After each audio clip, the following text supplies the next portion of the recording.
Hey, this is Matt. Once again, what about the other video? This is another paid request, this time from Rita. Thank you so much for that.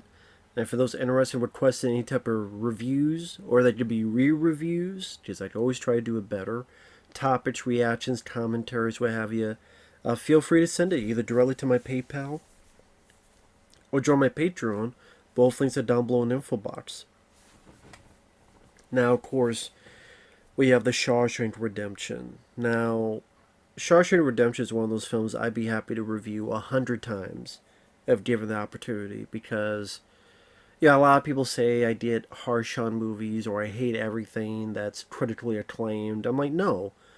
Just like everybody else, if a film is critically acclaimed, good for them, but if I liked it, I liked it. If I don't, I don't.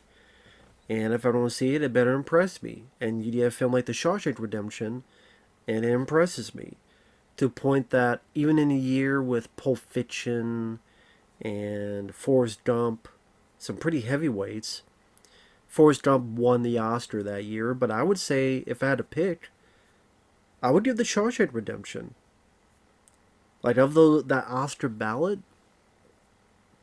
Now, favorite movies, personally, I'm much more of an action guy, so I would give it to a film like Speed or something, but again, of the Oscar type movies, Shawshank Redemption to me is the most, although I really do like Pulp Fiction and Forrest Gump, Shawshank is just very hopeful. It's very, what's the word I'm looking for?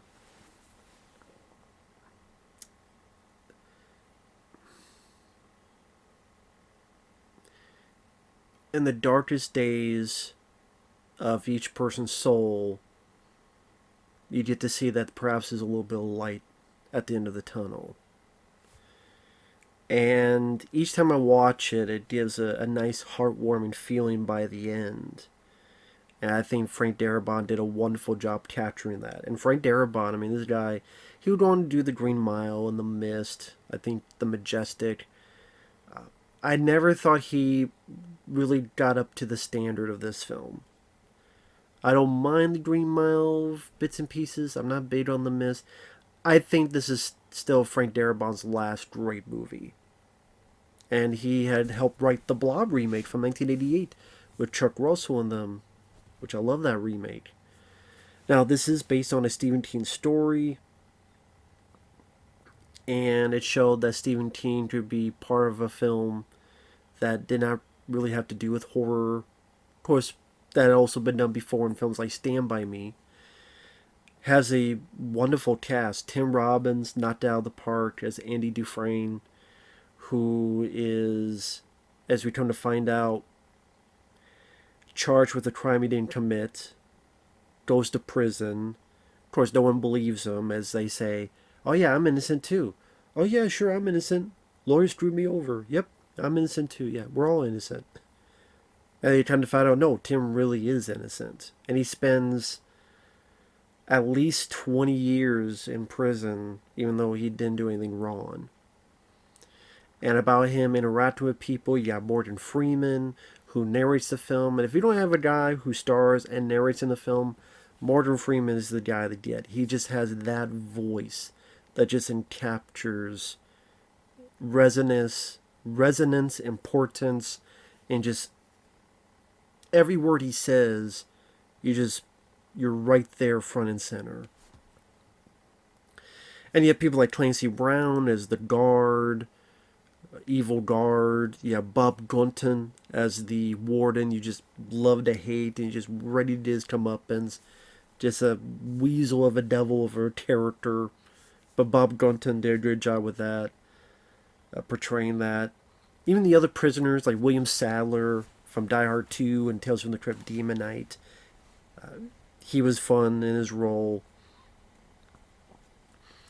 And it just wonderfully directed. I mean, it's a long film, but it never felt boring. The pacing kept at it because you had actors that were doing their jobs very well, developing characters that were a bit more interesting as it went along, where Tim Robbins' demeanor, how he took to prison, how he's interacted with people, interacted with Morgan Freeman's character Red, who's a guy who could get you anything. A rock hammer. Well, you want that? You want to stick some with it? No. Morgan Freeman honing in on Tim's low key demeanor, and he even says, I liked him the first time I saw him, or the first time I talked to him. And you really see this growing bond of friendship throughout this time and throughout the years, where you really do buy by the end that Tim and Morgan Freeman's characters really did become really good friends. And it definitely goes to the hardships of prison. Like you have, I believe it's Mark Rolston, Drake from Aliens, as a guy that's ready to do a bit of the funny business, so to speak, with Tim Robbins' character. Again, the dealings of the guards and the warden. Not so much that it becomes too over the top, as if the villain needs to have a little mustache twirling, but enough there to really make you hate these individuals and really feel sorry for our lead characters.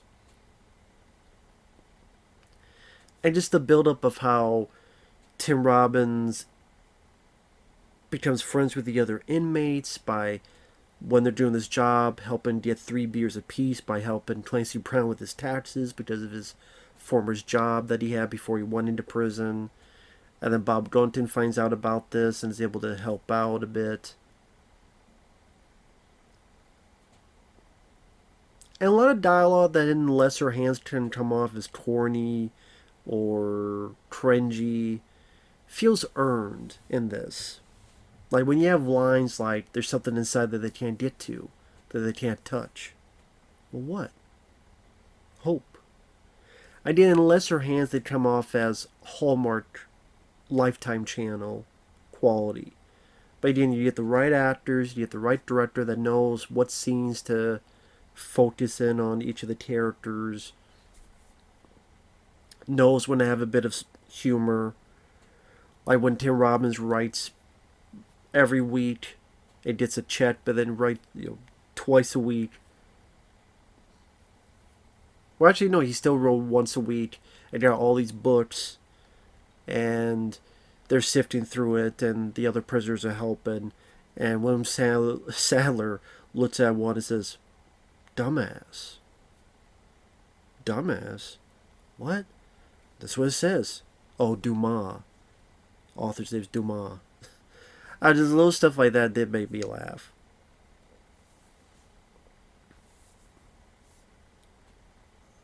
And you really get a sense of the isolation these guys are in prison, because the time he spent with them. And just a lot of nice details. Like, for example, when Morgan Freeman keeps going up for parole, and he's trying to be presentable and trying to tell the story. Then by the end, he just tells the honest truth, and that kind of is what gets him set free. Or feeling the sorrow of the character of Brooks, who has his little bird that he's feeding and helping until its wing heals and can be let go. And he's released.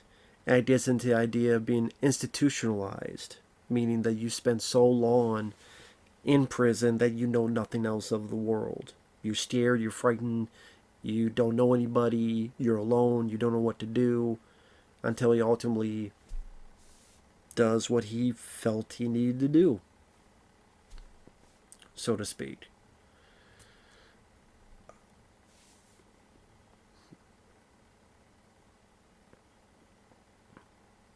And there's a lot of scenes that just have a lot of good heart to it, that really stirs the emotions well.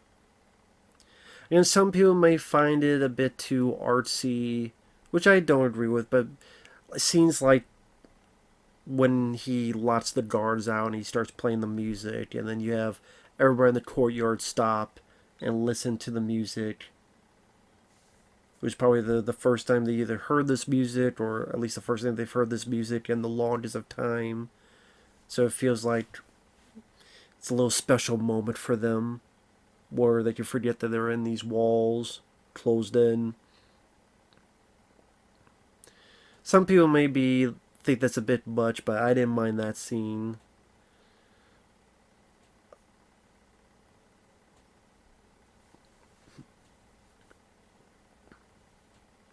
And then when you even get to the finale, in the spoilers, some may feel that his escape is a bit unrealistic. I mean, I could deal with it because they set it up that he has had this plan started for like 20 years, and we get the idea that okay, he's been chipping away at this thing for 20 years. You kind of buy into it a bit more, so that's why some people may think that's a big leap, but to me, it didn't bother me at all. I bought into it, and he used various posters to hide this wall that he was chiseling out more and more. If it was 20 days or 20 weeks or 20 months, I could see it, but for 20 years, I could buy a bit into it. 20 years is a long time.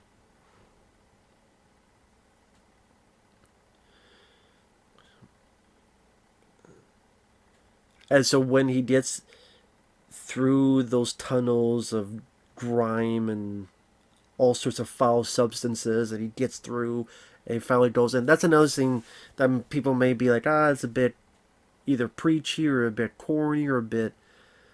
But I mean, the scene where he has his arms up and the rain's coming down.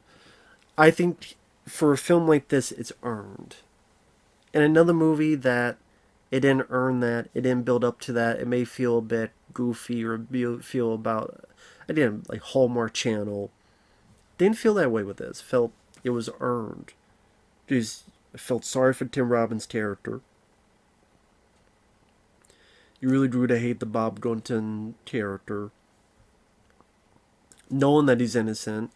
And in spoilers, even a guy who's a witness that could help him, Bob Gunton gets him killed because Tim Robbins knows about the warden's dealings and might screw him over with the other law because he's doing shady stuff under the books to get more money. And so when he finally escapes, you just feel like him, relief. And again, a lot of good lines of dialogue. Get busy living or get busy dying. And I mean, they could have ended with Tim going off and he got the money and he's safe and sound and could have ended it there, but I thought it was great they did the next step where we then sometime later Morgan Freeman is released on parole.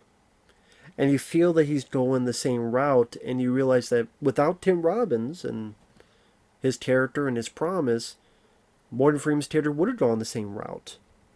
The exact same route. Instead, he's got to keep a promise and do this deed that Tim wanted him to do. Find this rock near a tree and has a bit of money and a bit of a message to go on a journey with him. And you feel happy for him as the character is when he's riding the bus and he's like, I hope to see my friend again and shake his hand. And what really works also is Thomas Newman's fantastic music. Just fantastic. I mean, if you look up So Was Red or So Was Red and in titles for music, you've heard that music so many times in so many trailers to dramas to try to make your heart feel in any amount of emotions. You've heard that piece of music before in various trailers, and it was started in this movie, and I thought it was just fantastic. Easily one of the composer's best moments and best scores. People forget the importance of a musical score that can breathe even more life into the proceedings like it does in this. And it's just one of those movies that gives a lot of, not just hope, but again, there's a word I keep thinking of that's just stuck in the back of my head. It's, that's another word for hopeful. It's uplifting. it's an uplifting movie. At the end of the day, and when you get to the ending where Warden is walking on the beach and he sees Tim working on the boat, and they finally get to see each other again and go towards each other. I wish there was an up close shot of them hugging each other. I wish it wasn't a far away shot when that happens. I think the exclamation point would have been them shaking and hugging each other up close, and us for to actually see that. Like I said, that's the one few nitpick I have, is that they have it such a wide shot. And have them like in. They should be up close in frame where they shake and hug and stuff. I would like to have seen that, but other than that little nitpick, I don't have a lot of issues or problems with it. It just works really well. And sadly, when the film came out, it did not do anything. It was a complete bomb. Critics liked it, got nominated, but did absolutely nothing until home video. Whether because of the marketing, whether because people weren't sure what it was based on the name. If people heard Stephen King, but they go, wait, this isn't a horror film. So people who are not fans of Stephen King, they will not go see it anyway. And people who are fans of Stephen King, they go, it's not horror, I'll pass. I don't know. I mean, I can't tell you why it bombed. But it goes to show you, just because a movie doesn't make money doesn't mean it's bad. Just because a movie makes money doesn't mean it's good. Door swings both ways. But I mean, like Tim Robbins, a guy who, again, this low-key demeanor, and you just see him striving to keep his hope alive throughout all these years. Does a great job. Morgan Freeman, as a guy who has a certain sense of stature in this environment, again, does he get you what you want, and it seems like he has his 2 feet planted firmly on the ground. Even warns, hey, don't think about hope. Hope is dangerous here. Even though he's a guy who said hope is dangerous, by the very end, he's a guy who literally says, I hope to see my friend alive. I hope to see my friend and shake his hand. Not alive, he knows he's alive, but I hope to see my friend. So the guy who's doubting hope, now by this moment actually says, I hope. That was a nice little touch.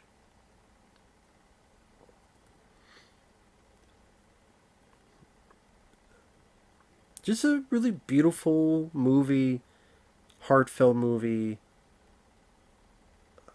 Makes me smile each time I think about it. I think the first time I saw it was on VHS, and even though, okay, this is a longer movie, it got me hooked and made me want to know how this journey ended, and for the most part, pretty satisfying manner. So, Shawshank Redemption, just a classic. So with that said, thanks for watching. Take care. We'll see you guys later. Bye-bye.